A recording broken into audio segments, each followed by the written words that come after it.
अस्सलामु अलैकुम वरहमतुल्लाहि वबरकातुहू। उम्मीद है कि आप इंशाअल्लाह ताला खैरियत से होंगे और मेरी यही दुआ है कि आप और आपके प्यारे जहाँ भी रहें हमेशा खैरियत से रहें और तंदुरुस्त रहें। तो आज का जो वाक़या है वो काफ़ी दिलचस्प है, तो मेरी आपसे रिक्वेस्ट है कि वीडियो को स्किप मत कीजिएगा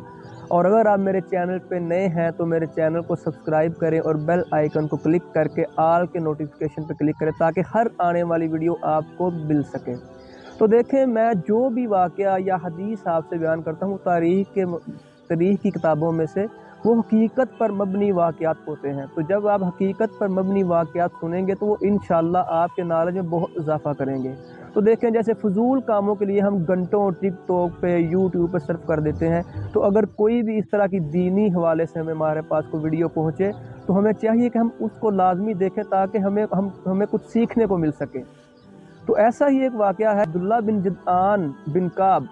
ये हज़रत अबू बकर सिद्दीक़ रज़ी अल्लाह ताला अन्हु के रिश्ते में चचा लगते थे। तो ज़माना जाहलियत में जो लोग अल्लाह की राह में कसरत से खर्च किया करते थे, मस्कीनों को, लोगों को खाना खिलाया करते थे, गरीबों की मदद किया करते थे, उसका शुमार उन लोगों में होता था। लेकिन लोग कहते हैं कि एक वक़्त ऐसा था जब वो बिल्कुल कंगाल हुआ करता था, उसके पास मालो दौलत नहीं था, अल्लाह की राह में खर्च करने के लिए कुछ भी नहीं था, बिल्कुल गरीब हुआ करता था और बदचलनी उसकी आदत थी, शराब नोशी, मासियत और गुनाह के कामों में वो मुलव्वस रहता। तो इस वजह से उसके ख़ानदान वाले, उसके घर वाले, कबीले वाले उसको सख्त बुरा समझते थे और उसको अक्सर लान तान किया करते थे। हत्ता कि उसका बाप था वो भी उससे सख्त नफरत किया करता था और काफ़ी उसको बातें सुनाया करता था। तो अपने घर और कबीले के रवैये से तंग आकर उसने सोचा कि मैं क्यों ना अपनी ज़िंदगी को ख़त्म कर लूँ। तो उसने मक्का मुकरमा में घाटियों की तरफ, पहाड़ों की तरफ सफ़र शुरू कर दिया और जब वो सफ़र करता रहा तो रास्ते में पहाड़ों में उसको एक खो यानी कि गार नज़र आई। तो उसने सोचा कि ये गार काफ़ी पुरानी लगती है, तो इसमें लाजमी कोई मूज़ी जानवर, बिच्छू या सांप वगैरह होंगे, तो मैं इस गार में चला जाता हूँ तो वो जनाब मुझे डसेगा और मेरी ज़िंदगी को ख़त्म कर देगा और मेरी इस दुनिया से, इस तंगी से, इस मेरे घर वालों के रवैये से मेरी जान छूट जाएगी। तो उसने उस गार की तरफ सफ़र शुरू किया और अंदर दाखिल हुआ और क्या देखता है कि गार के अंदर एक बहुत बड़ा अजदहा बैठा हुआ है और उसकी आंखें चमक रही हैं।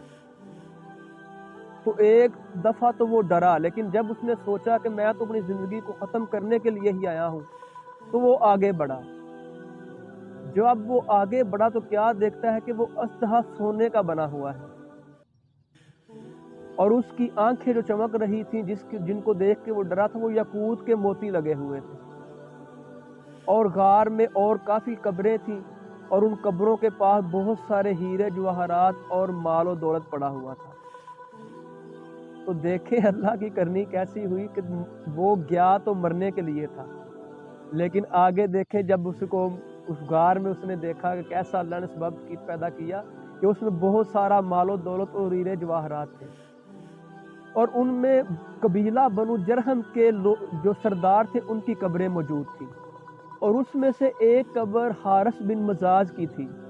जो मक्का मुकरमा से कुछ देर कबल गायब हो गया था और लोगों को, उसके ख़ानदान वालों को उसका पता ही नहीं चल रहा था और सब लोग हैरान थे कि वो कहाँ चला गया है। आसमान उचक गया है उसको या ज़मीन निगल गई है, लेकिन किसी को उसकी कोई खबर नहीं मिली और उसको उसकी कब्र भी वहाँ पर मिली। तो उन कब्रों के पास उसको एक सोने का बहुत बड़ा तख्ता मिला और उस तख्ते पर जो कबीला बनु जरहम के सरदार थे, उनकी जनाब जो हुकूमत का दौर था, उनकी वफ़ात की जो तारीख़ थी वो नस्ब थी। तो उसने क्या किया, अपनी ज़रूरत के मुताबिक हस्बे ज़रूरत उसने वहाँ से मालो दौलत, हीरे जवाहरात निकाले और गार के मुंह को बंद किया और निशानी रखी ताकि वो दोबारा वहाँ पर आ सके और अपने कबीले की तरफ वापस चला गया। और जब वो अपने लोगों के पास वापस गया, अपने घर वालों के पास, उसने लोगों को, अपने ख़ानदान वालों को, घर वालों को जनाब मालो दौलत दिया, हीरे जवाहरात दिए, उनको नवाजा और इसी वजह से उसके घर वाले, ख़ानदान वाले उसको महबूब जानने लगे और उसकी इज्जत करने लगे। اور ان لوگوں نے اس کو اپنا سردار مقرر کر دیا، تو وہ اسی طرح ان میں خرچ کرتا رہا، لوگوں میں خرچ کرتا رہا۔ تو لوگ کہتے ہیں کہ وہ کثرت سے جب کوئی بھی مسافر مکہ مکرمہ میں آتا، لوگ جو بھوکے ہوتے ان کو ستو دودھ کے ساتھ اس طرح کی چیزوں کے ساتھ ان کی مہمان نوازی کیا کرتا، اور جب بھی اس کے پاس مال و دولت ختم ہوتا وہ غار میں جاتا، حسب ضرورت وہاں سے ہیرے جواہرات نکالتا اور لوگوں میں خرچ کیا کرتا تھا۔ اور ایک دفعہ اس نے 2000 اونٹوں کا قافلہ ملک شام کی طرف بھیجا، اور اس پر اس نے گیہوں، شہد اور گھی اس طرح کی ستو چیزیں منگوائیں، اور اس نے ایک منادی کرنے والے کی ڈیوٹی لگائی کہ تم روزانہ رات کو مکہ مکرمہ میں خانہ کعبہ کی چھت پہ چڑھو گے اور لوگوں میں اعلان کیا کرو گے کہ عبداللہ بن جدعان کی دیگ کی طرف آؤ، اس کے دسترخوان کی طرف آؤ، اور روزانہ لوگ اس کے دسترخوان سے کھانا کھاتے تھے۔ تو صحیح مسلم کی شرح میں لکھا ہوا ابن قتیبہ بیان کرتے ہیں کہ عبداللہ بن جدعان کی دیگ کا اتنا بڑا سائز تھا کہ ایک اونٹ سوار جناب اونٹ کی پشت پر بیٹھ کر ہی اس سے کھانا لے لیتا اور کھا لیتا۔ اور ایک حدیث میں بھی ذکر آیا ہے کہ نبی صلی اللہ علیہ وسلم نے فرمایا عبداللہ بن جدعان کی دیگ کے سائے میں جا کر بیٹھا کرتا تھا۔ تو لوگ کہتے ہیں کہ اس کی دیگ کا سائز ایسے تھا کہ سیڑھی لگا کر اس پہ چڑھنا پڑتا تھا۔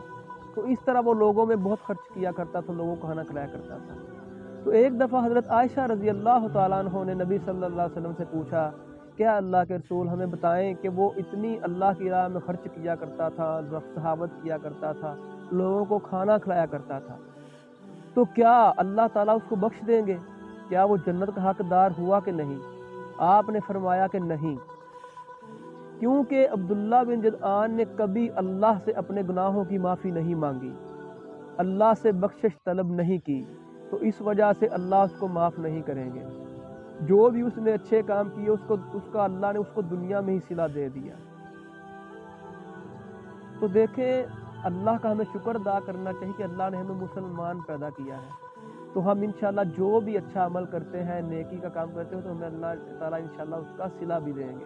لیکن کوئی بھی غیر مسلم ہے اگر وہ دنیا میں کوئی نیک کام کرتا ہے، خرچ کرتا ہے، صدقہ کرتا ہے، اس کو اللہ دنیا میں تو اجر دیتے ہیں لیکن آخرت میں اس کا کوئی حصہ نہیں۔